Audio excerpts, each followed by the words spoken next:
So an often overlooked but powerful thing to look at is what we're going to be talking about today, is specifically on an attitude of gratitude. But before we do that, in the previous episode, we spoke about how to live a life of an unstoppable faith. And with that, we created a specific worksheet for you to go in deeper into that conversation. And I think what we're talking about today is even taking one of those points deeper in that worksheet. So if you want to download that right now, you can click the link down below in the description and get that worksheet completely for free, just for you to go deeper into these conversations. But we're talking about attitude of gratitude. And I think a lot of people see you, Nick, and we think that this is who you are. This is what you live. So I think a good place to start would be, again, like I enjoy doing, is what is that? Attitude, and what is gratitude? Let's say specifically on that word, because I think the common misconception is that gratitude is this happy-go-lucky, giddy, like very excited, oh my God, type of life. But that's not really gratitude. That could be an expression of it, but it's not really it. Now, so how would you help us define gratitude and how you've experienced it now in your 40s? Because again, more mature thoughts, different perspectives and things. So I think it'd just be grateful for us to start there with you. Like, what is gratitude? Like, how would you let us understand what that is? Yeah, well, I'm thankful that we can even talk about this. And there's so many things to actually unpack here. So first and foremost, thank you for allowing Unstoppable to happen, and this podcast where we can have more of an unpacking of what it looks like to live life to its fullest and becoming unstoppable. What does that mean? And you definitely cannot, let me say it this way, you cannot find happiness without an attitude of gratitude. Mm-hmm. You just can't. So you've heard me speak so many times in 26 countries. Yeah. You always hear me speak about how, we always wait for different seasons of life or circumstances to change before we're happy. Mm-hmm. Young kids, they want to be older, taller. And if that happened, then things would be better. And then they get older and taller, and then they're like, well, I need a boyfriend, I need a girlfriend to feel loved, then everything's going to be better. I need my independence. I need that education. I need to get out of college. I need to find a job. Need to get married. If all these things happen at each stage, it's always like, oh, that's where the rainbow is. That's where I got to go. Mm-hmm. Following something that we have this ideology of being content and happy. And I miss Uncle Bata a lot. And he used to always say, when you ask him, how are you? Always happy and content in the Lord. And it's understanding that, first and foremost, every good gift comes from God. And the word attitude is like the mindset. It's just another word that I can reframe it as a mindset, a decision, a discipline. It's an attitude. And to develop an attitude, they say to start a lifestyle of a new attitude, you have to make it a habit. And if you do it disciplinary kind of exercise way of 21 days straight, it actually becomes a habit, which then a habit becomes your lifestyle, your way of thinking.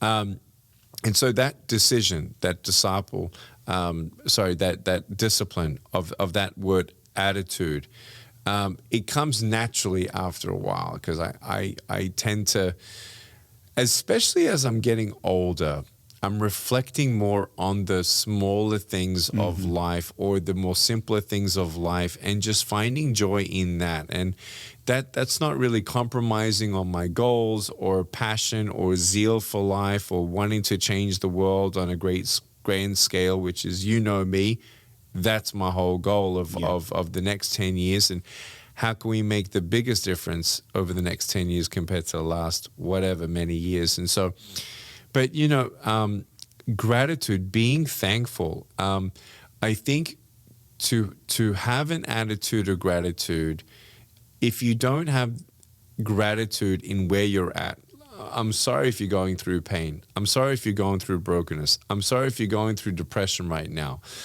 But there is always something to be thankful for. And we covered that a little bit last episode. But mm-hmm. But to really be thankful is to also be present. It's having the presence of mind to seize up a memory and let it burn. Take a photo. Those photos remind you of how you feel.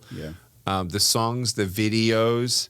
We're actually going through so many more family photos and videos, and we're actually printing photo albums as we speak. We want to sit around our little Japanese table and go as a family and reflect of let's look back. Let's look back and be thankful and grateful.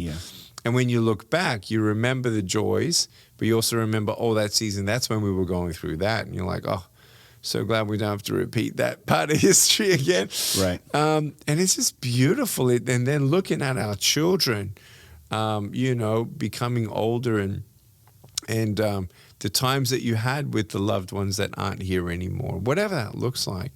And then being able to look at your wife and knowing that you are closer than ever, you're stronger than ever, and you're more grateful for each other than ever. And so whether you're married or not and having kids or not, it's all about this mindset of disciplinary ways to reflect, be thankful for what you have, seize the moments, and be present-minded in being thankful. I'll leave you this point with this. When I was coming out of that 2011 anxiety, it was 40 days since I haven't been out of the house. 40 days in the house. I couldn't decide what to eat, couldn't decide what to dress up in. It was debilitating. And I remember the morning I woke up and I went out the backyard and I looked at a blossoming cherry tree or cherry blossom, whatever that thing is. And I looked at it. I looked at it and was like, I just marveled at the tree. I'm like, that tree is beautiful. And I mean, I've had the experiences of traveling around the world, and I even went back last year but did vacation with my family. Switched off my phone for 2 months straight, took our family around the world for 4 months. It was beautiful. And you know what my favorite part about traveling this time around were the trees.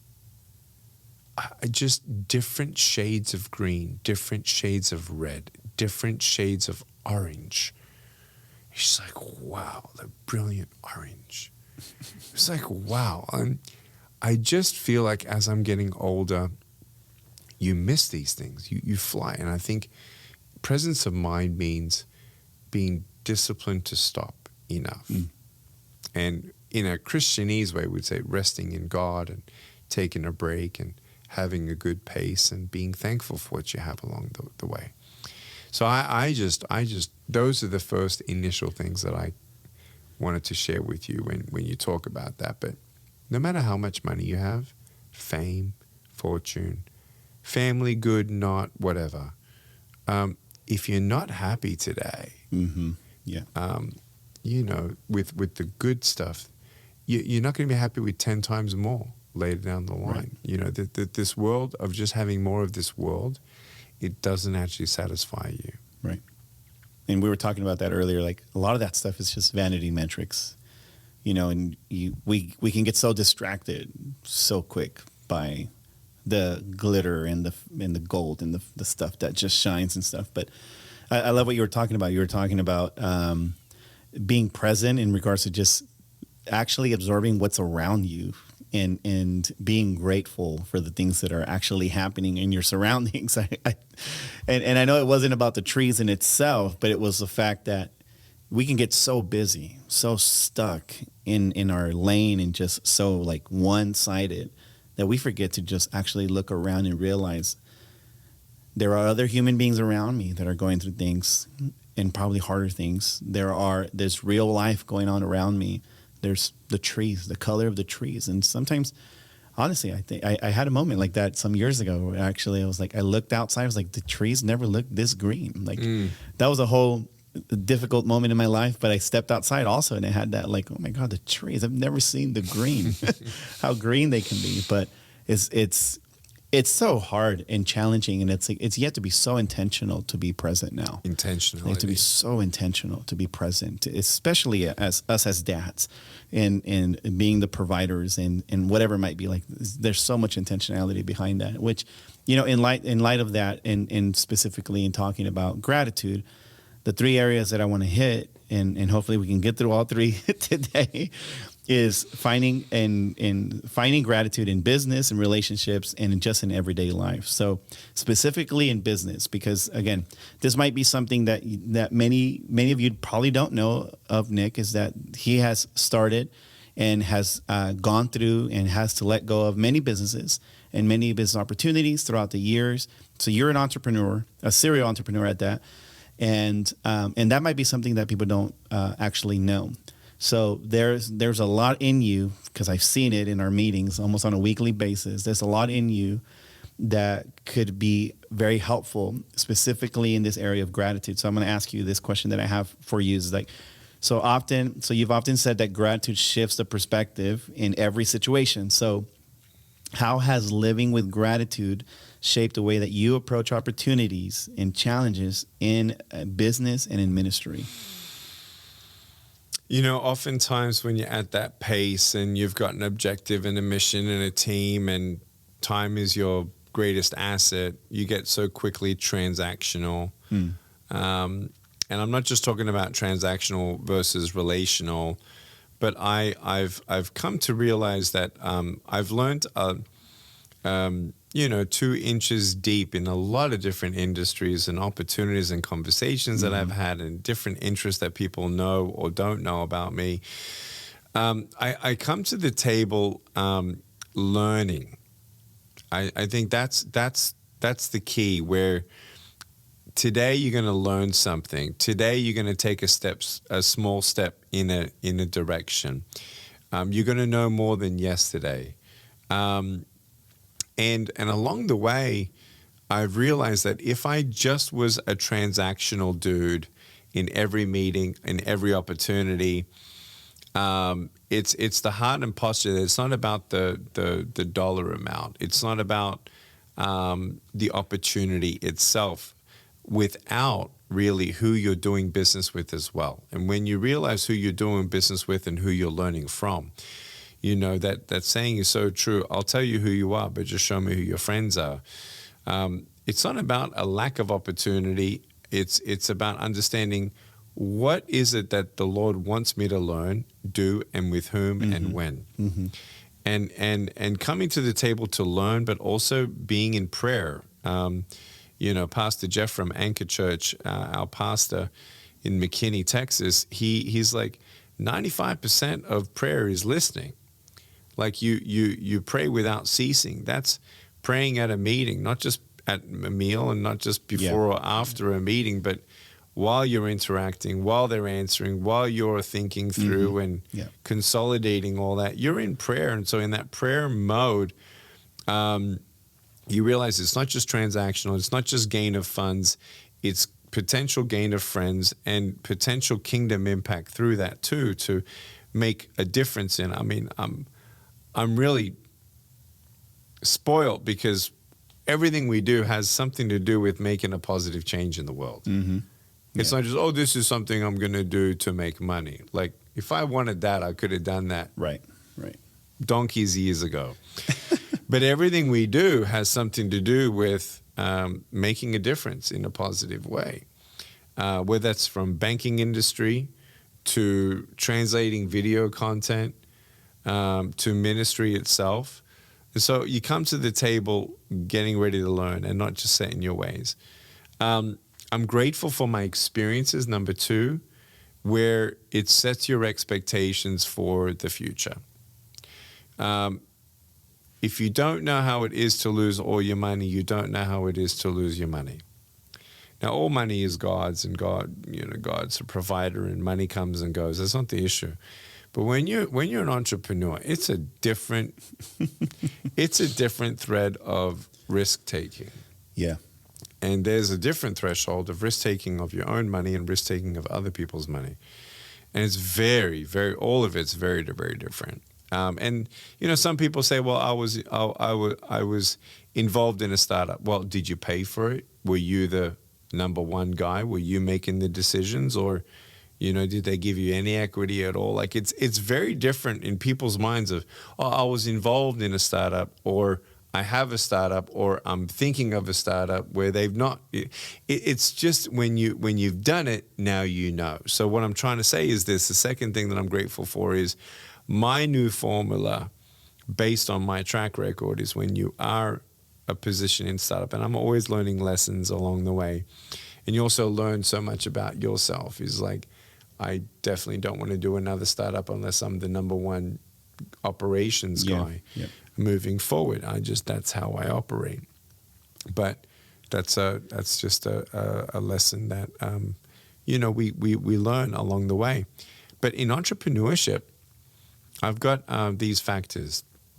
You come up with a vision for it, and you come up with a budget for it, and projection of trajectory, profits, and when's break even, and how long is it going to take, and what do you need? So here's the business formula. It'll be half the profit that you envision. It'll cost you twice as much to get started. Can you imagine? Yeah. That you imagine. And it'll take 3 times as long. So if your idea is really good, and you plug that through this formula, that you have this 5-year plan, okay? And your first year and 2 years is, well, let's halve the profits, let's double the costs, and let's triple the time. That's kind of exactly the only formula I put any new startup in, because that's reality. And so I'm grateful that we live in 2025, that you can get so much information at your fingertips. I mean, this is like, some people are like, well, this is terrible. It's going to get rid of all employees in every industry. There's going to be jobs that are going to disappear. Sure. But man, the opportunities now that you can have and we can have together is like amazing. And just YouTube, I've seen it through my son. He started this spark of entrepreneurship through learning on YouTube. And it's like, wow. And so there's good and bad in everything, AI and YouTube and internet and everything else. But I think seize the moment. Be grateful that you're living now. Yeah. And we're not in a recession. Will a recession come? I don't know. When? I don't know. There's always ups and downs. But that doesn't matter. You grow through it. You learn through it. And I think I'm most grateful that I'm more of a reflecting person today than I've ever been. And so in business, the last thing is, people are people. We need to give grace upon grace, but we also need key performance indexes. And if I don't see that you're performing and what the job is, you're out of here. Go find another job. American culture compared to Eastern European culture is very different. And it's like almost demanding, like every year everyone needs a raise. I'm like, well, if it's not enough money for you, there's the door. Go find another job. For as long as you're doing your job, you have a job. I'm sorry, but just the Western culture is like, wow. Well, inflation. Okay, inflation. Well, inflation's, but you give an employee 3% raise per year in 30 years' time. It's not going to make sense. And that's just one employee. Yeah. And that's one employee. Nothing makes sense if that's just a formula. And so there's ebbs and flows. There's give and take. I understand that, but also understanding the compassionate side and realism is I love what Clay said on our 94X episode recently, but being friends, being family, being camaraderie, but respecting each other in each other's role. I couldn't do anything without my team. I have the best team around me. I have multiple teams. I have multiple entities. I have more contractors than I can ever imagine. I'm like, oh, we had that one too still. And it's like, wow. But it's beautiful. I think you have to like what you do to succeed. Otherwise, you'll only be in it for the money and you won't even feel fulfilled. If it's a means to an end, okay, I want to start a business. I don't like the business, but I think what I want to challenge you with is treating your team members like family, mm-hmm. having that line of division of respect and honor, that they should be honored, doing something that can be a means to an end, but even better, in a reflecting pattern, learn from the past and strive to try to do something in business that you actually like doing. I love being a speaker. I love being in front of a crowd. I hate traveling.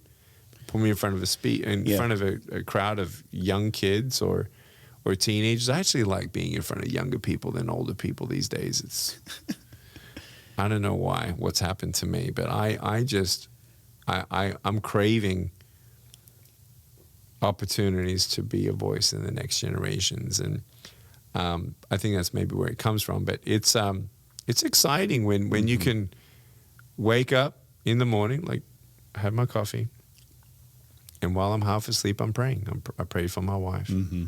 I pray for my kids. I pray for my day. And I'm just grateful for the businesses that we have, even the ones that are struggling at times. Mm-hmm. I'm thankful for them because I'm learning something new. Yeah. I want to share something in no one's ever heard this, because I never said this before in my life. But I thought it. The last business struggle that we've just come across maybe 3 months ago, I thought to myself, wow, I never saw that coming, because I didn't. And I thought to myself, though, at the same time, now in my 40s, I'm like, man, once I've gotten through this, mm-hmm. how much confidence I'm really going to have in business once I've graduated from this education. Because everyone knows I'm not going to give up on anything. And we'll push through however we'll just figure it out. Yeah. But to the point where there was no bone of Nick of problem solving that could ever apply in the situation that we found ourselves in. And I had to lay down my strength before God. You can lay down your weakness easy because you have no solution. You don't have that strength. It's a weakness. I'm struggling with this. I'm struggling with that. But to lay down your strength where you know that God's given you gifts and talents, but mm-hmm. even those on their best day can't even move a needle on anything, on a tapestry, like a needle on a nothing. It's just like, it was like, wow, impossible situation. And I don't know when we're going to get the answers. And so I defer to God as much as possible. And mm-hmm. in that reflection, as I get older, the older I get, I feel like the less I know. In a good way that keeps you humble and keeps learning from each other, from God, from experiences, and not like, oh, that's what I got to achieve. No, we'll just take it one day at a time and do our best. And I mean, look at us here, 2025. Right. We don't know what 2026 looks like. Right. We'll put our best foot forward. It's not like someone's going to tell us something that we've never considered before. It's like, but mm-hmm. so many options, so many paths. Mm-hmm. What do we do? What's going to work? It needs to work. And we hope that God blesses it. And whatever that looks like next year, I'm looking forward to seeing actually what unfolds. But I in business, this is the last thing I want to say. When you know that the most important moves were done,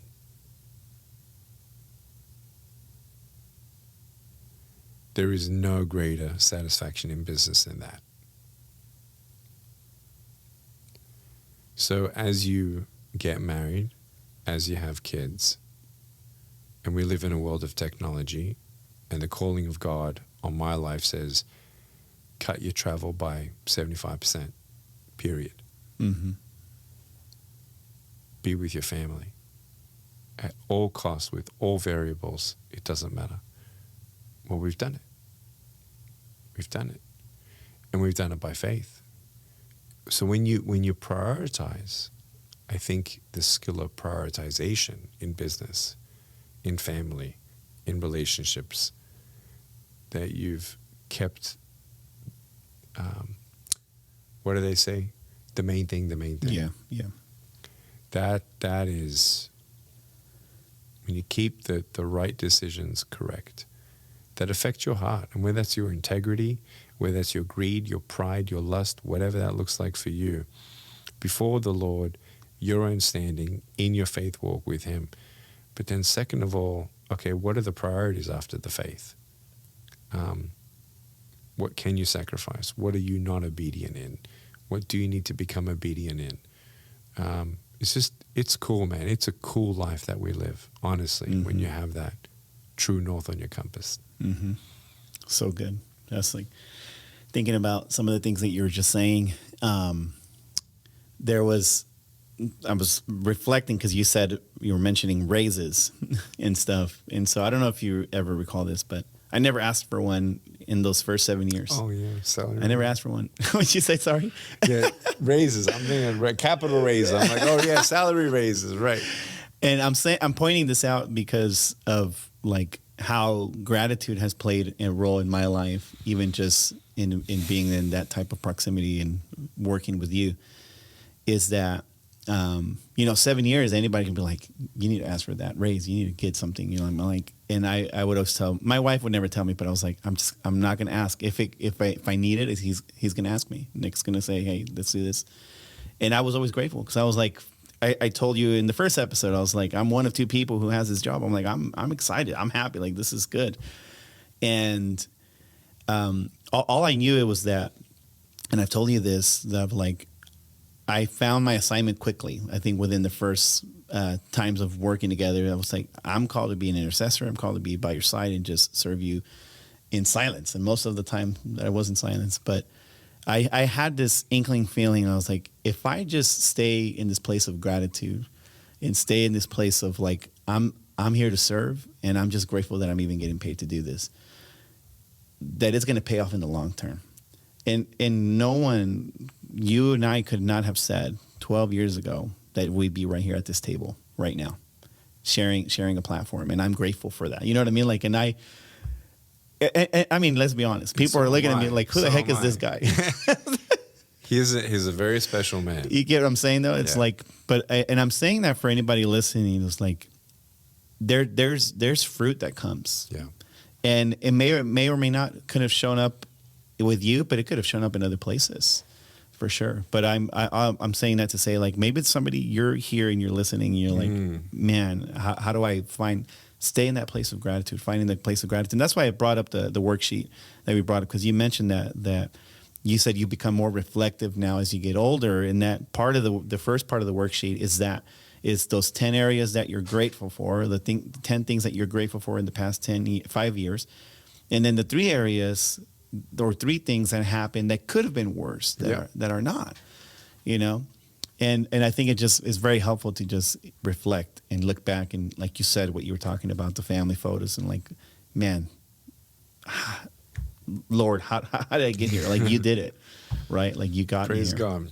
And so, and this is an honor. It's humbling to be able to do this with you, and the people that have been by our side and loyal for so long, and dreaming and hoping and seeing the visions. I mean, it's so weird, like 2025. The things that I'm working on now was birthed in my heart and my mind back in 2008. Right. And you have to sometimes put dreams on a shelf. Yeah. I mean, that's a podcast itself. I mean, but even to that point, like, we're talking about attitude of gratitude, and I specifically asked you, like, how do you take gratitude and changing or challenges into opportunities. Yeah. And that's and I'm reflecting, and we've spoken about this, is that the challenges that you have faced in the world, in life, you've turned those into opportunities. When you got stuck with YouTube early on, when you turned that into opportunity, it was like, all right, there's an opportunity right there. When you got stuck in the financial institution, a bank, you turned that into an opportunity. You know what I mean? And then even your ministry is turned into an opportunity. It was like as a avenue for you to be able to share the gospel to millions of people. And it's like there's an opportunity if we would just stop and be, and like you were saying earlier, like be present and be there. And so in light of that, going into the next portion, because I think we're making really good time. Like, good. I'm trying harder. We're actually getting into the second part. Is that so that was gratitude in regards to business, and now gratitude in regards to relationships is this. So sometimes relationships, and I think you know this, is that they get strained under pressure. So how does gratitude then help us strengthen connections with our families, our teams, or even in some cases, if you care to go there, our clients? Like, how does gratitude help us remain and be in that place of like, this feels a little challenging right now, but how do I keep that connection, and how does gratitude play a role in all that? Yeah, and before we actually move off of business, if you did not watch the 94X episode with Clay, there's one thing that I would add is mentorship in business, like gleaning wisdom from the people who've gone ahead of you. I would not be who I am without the mentors that I've had. You're welcome. And thank you, Gus.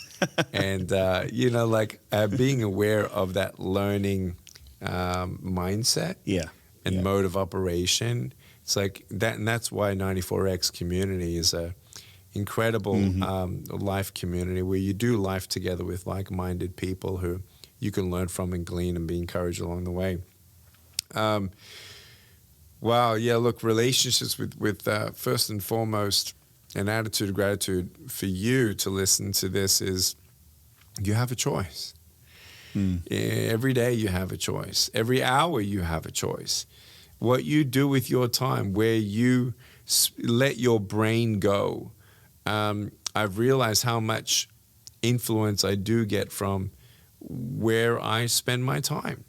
If I'm out in nature versus not. If I'm with my family versus not. What I watch, what I listen to, the music. There's some music in my head that I listen to, like foreign language songs that I don't even know what they're saying, but I love it. I'm hooked on Greek music these days, actually. Greek music. My driver got me onto Greek music, and he doesn't even know what they're saying, but we all love it. And there's times you got these things on repeat, but it's like, man, but I wish if I had a song in my head, I wish I knew what I was singing, kind of thing. And so being really laser focused on who are your friends, what are your goals, and I think what helped me is not knowing what I don't know, focusing in on that, or the feelings that I have that are negative that I can't change.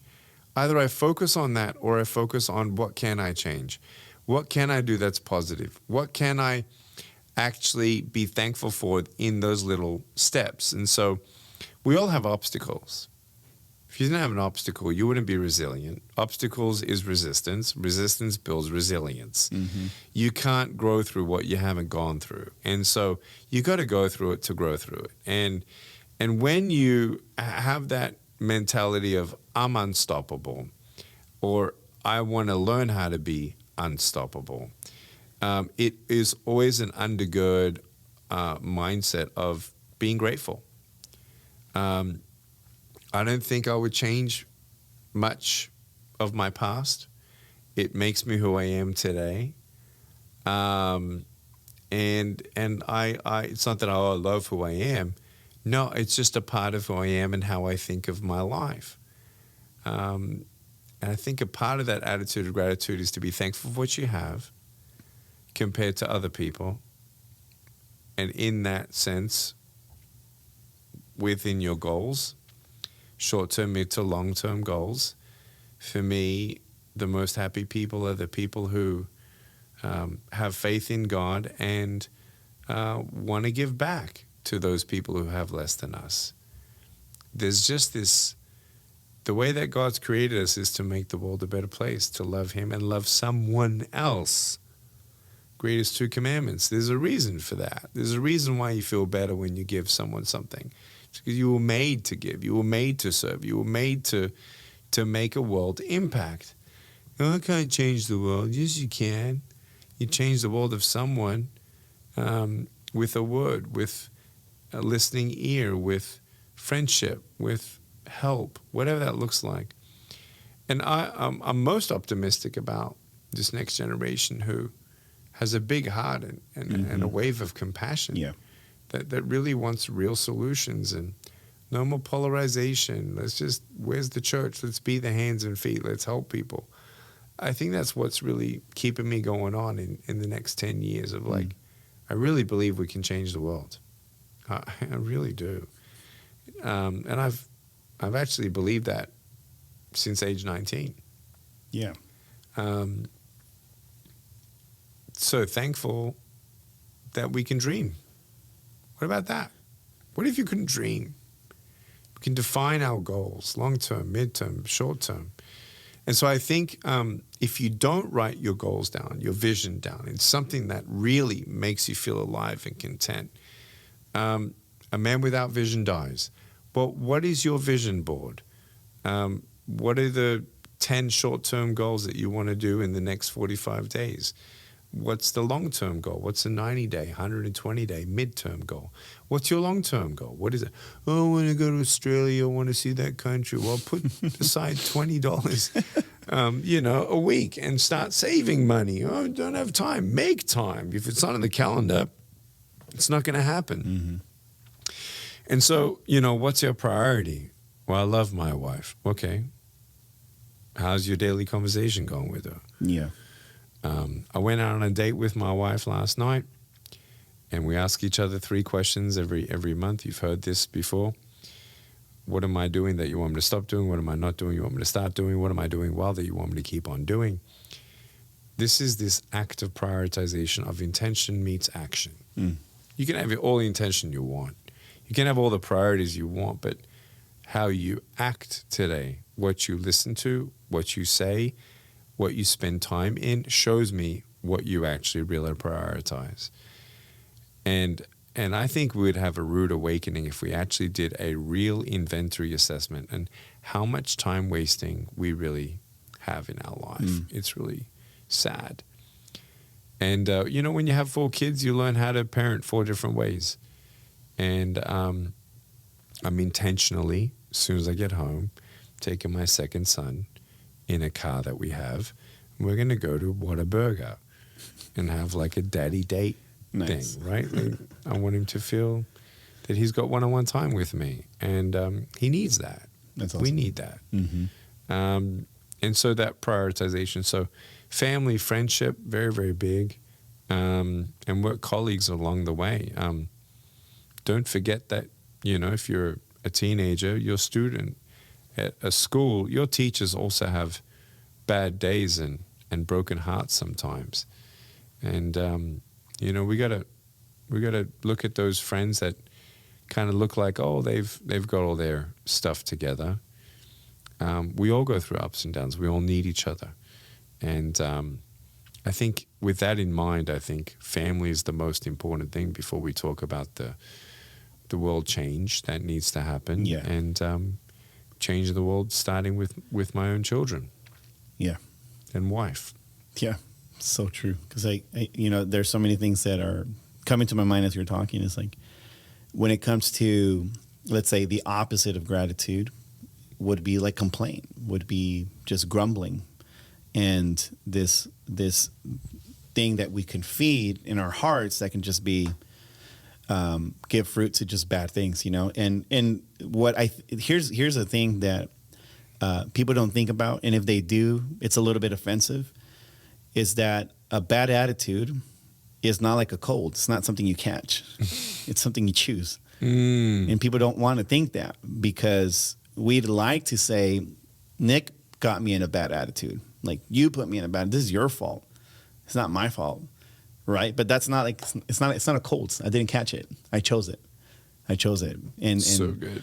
And, you know, in light of that, you know, and you're talking about family, for me, definitely that's one of the biggest areas, because I've had this thought, especially when we started having kids, is like, if I can't live and practice what I'm doing at home, I have no right to be sharing it on the platform to anybody. That's right. Nowhere. Not even here. It doesn't matter where it's at. Social media. And like, that's why I hesitate to post things, because I'm like, I want to, I've told people, like, you heard a good truth or you read a good truth, let it bear fruit in 10 years for 10 years and then talk about it. But people don't want to do that. No. People don't want to do that. Like, no. We want I want to share this right now. I got this. But I'm saying all that to say, like, because of their insecurity, actually, too. Yeah.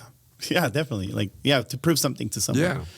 And there's been many moments, and you can take this if you want, but where we were in the car with the kids, my wife and I, and all of us, we could sense the tension in the car. Like, you can slice it with a butter knife. It's so thick. And it takes my wife or I to realize, even her and I are like feeling the tension and, like, you know, just the daily struggle of having four, for me, having 4 boys. And one of us has to call it, like, all right, guys, this is hard right now. Like, this is hard to enjoy right now. We got it. We're honest with the kids. We're like, hey, this is hard to enjoy. We need to have we need to have a gratitude party. Everybody in the car has to say something that they're grateful for right now, and we cannot repeat it. Like, if someone says something, you got to find something else, and you got to be very specific. And that just helps change the atmosphere in the car, and the day changes and stuff like that. So, in regards to, like, attitude of gratitude with relationships, like, being present, being intentional, and calling those things out, and being honest. Can I also say, I never done a recommendation of watching a movie. Watch The Unsung Hero. It's a wonderful journey of the Smallbone family. I've had the privilege of knowing them for a very long time.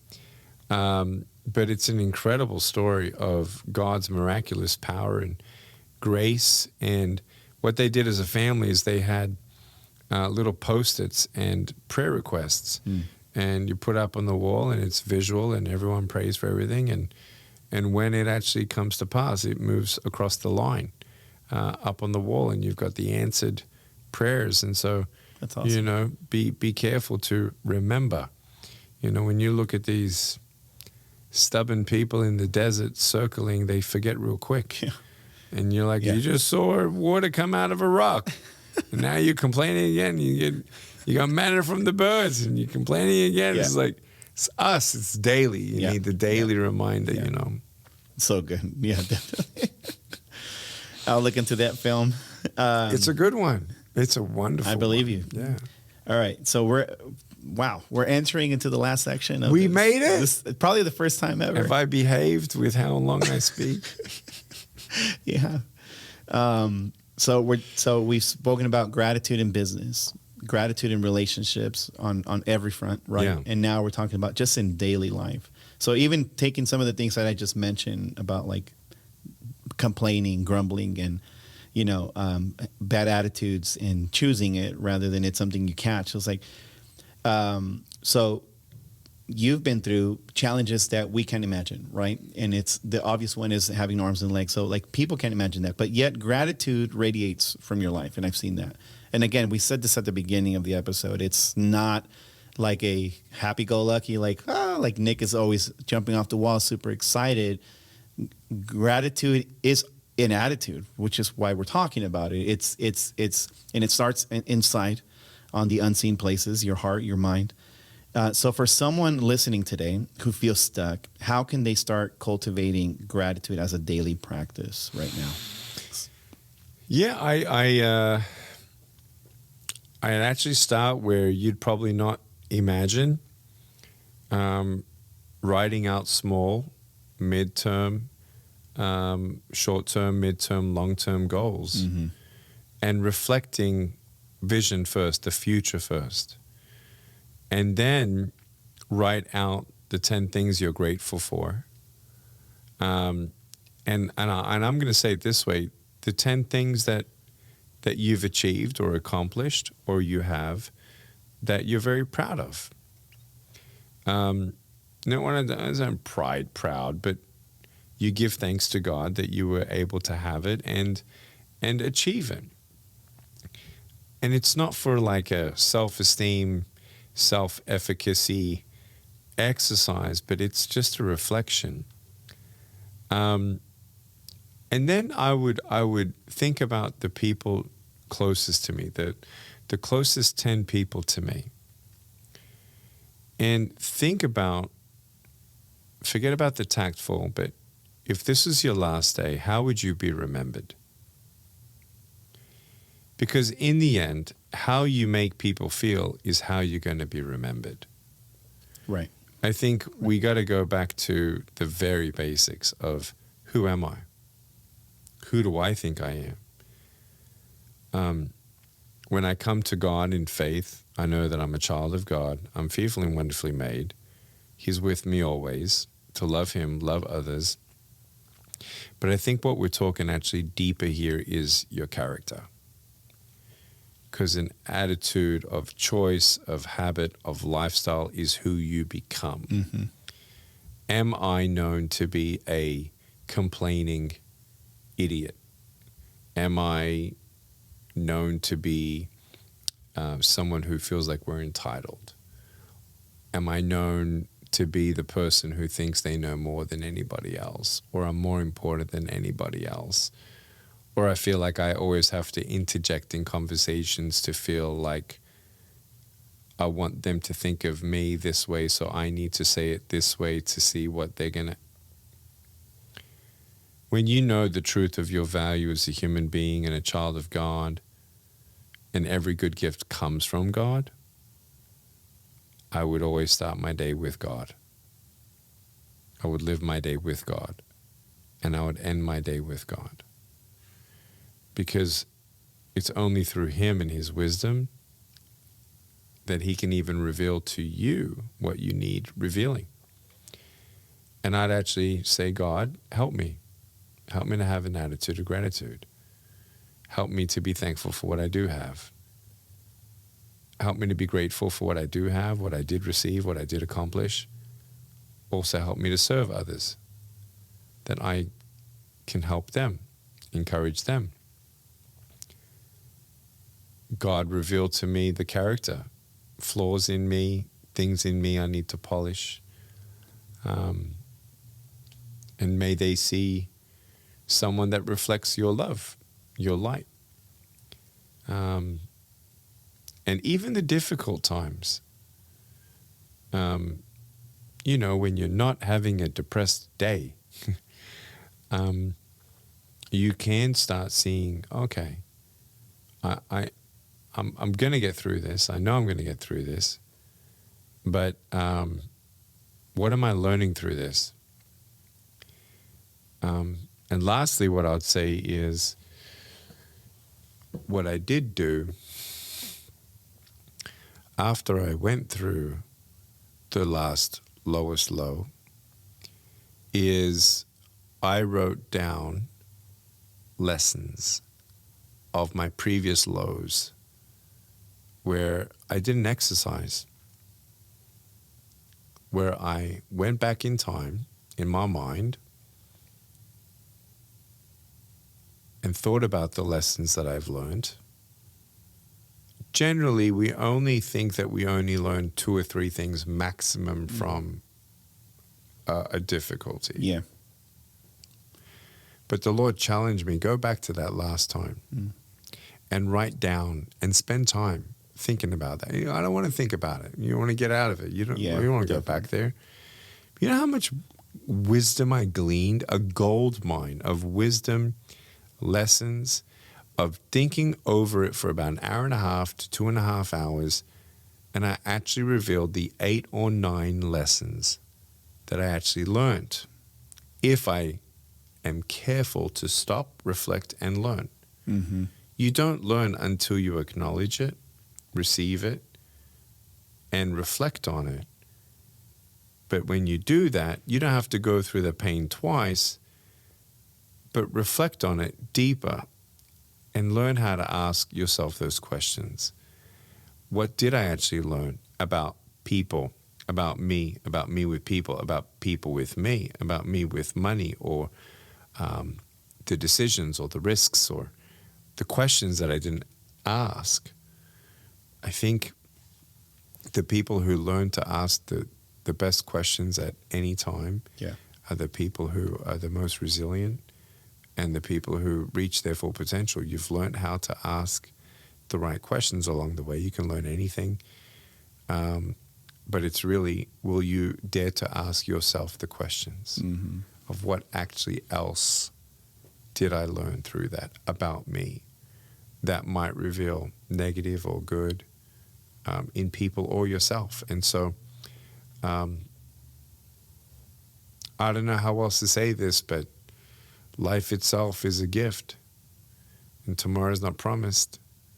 We can have our plans and hopes that the sun comes up tomorrow, but you might be dead tomorrow. And so how do you plan out your life, as the Bible says, as if you're going to live 1,000 years, yet seizing the moment every day of gratitude and being thankful? It's a decision. It's a choice. And since I'm here to challenge you, my challenge as well is, don't just assume that the loved ones around you know that you love them or know that you're thankful for them too. Yeah. You know, we're all different, and we all need to feel valued, belonging. Don't forget to tell your wife how much you love her. Massage her feet, get her flowers, get some quality time. We can't afford a babysitter. No, you can't afford not to get a babysitter and take her out on a date. Spend time with your kids. Again, the main thing, which really, if my faith in God is in health, check, good. My marriage, health, check, good. My fatherhood, health, check, good. Money or no money, opportunity, no opportunity, everything else kind of shadows in comparison. So I hope you're encouraged today. I hope that there's a glimpse more of an enlightened attitude of gratitude for you, because it's the only reason that I'm happy. It's because I am reflecting in a way that every day I am thankful. Is every day good? Is every day fine? No. But I definitely want to live a life of gratitude, because, man, you'll never really be happy if you're not. And you got to be thankful. Got to be thankful. That's good. Yeah. So I don't want anybody... That'd be a good shirt. Got to be thankful. I don't want anybody to miss it. You said to stop and reflect and learn. Yeah. As a way to like find how to get unstuck from that place of in your daily life. Just stop, reflect, and I think that's even helpful. Just doing it on a daily basis. What was the good and the bad today? What did I learn? What did I not learn? Where are the areas I need to grow? And learn on, or even on a weekly basis. Yeah. So with that being said, again, I'm going to remind you the link in the description. You can find the worksheet that we've created specifically that came out of the previous episode on being unstoppable, or having an unstoppable life in faith. And the first part of that worksheet specifically is on having an attitude of gratitude. And so you can go deeper into that and go through the worksheet, and also just take what Nick is saying right now. It's to stop, reflect, and to learn. And with that being said, I want to invite you, comment down the area right now. If you could comment down below the area that you're going to do that in your life right now, whether it's in your relationships, whether it's in your business, whether it's in your family, whatever it is. We'd love to know. We're going to go through it, and for some of you, we'll reply and give more thoughts on some of the things that you're sharing. But again, we want to invite you into the conversation. And then some of the other resources that Nick brought up, if you're in the business area, if you're in the marketplace, you're entrepreneur, a business owner, 94xlife.com is a community where you'll find Nick, myself, and Clay. That was 2 episodes ago that we were talking about that, and finding community as an entrepreneur in the marketplace and so on. So again, so grateful. Please subscribe, like this video, share it with somebody who you know needs to hear what we're talking about today, specifically on attitude of gratitude. And we'll see you on the next one. Love you. Bye-bye.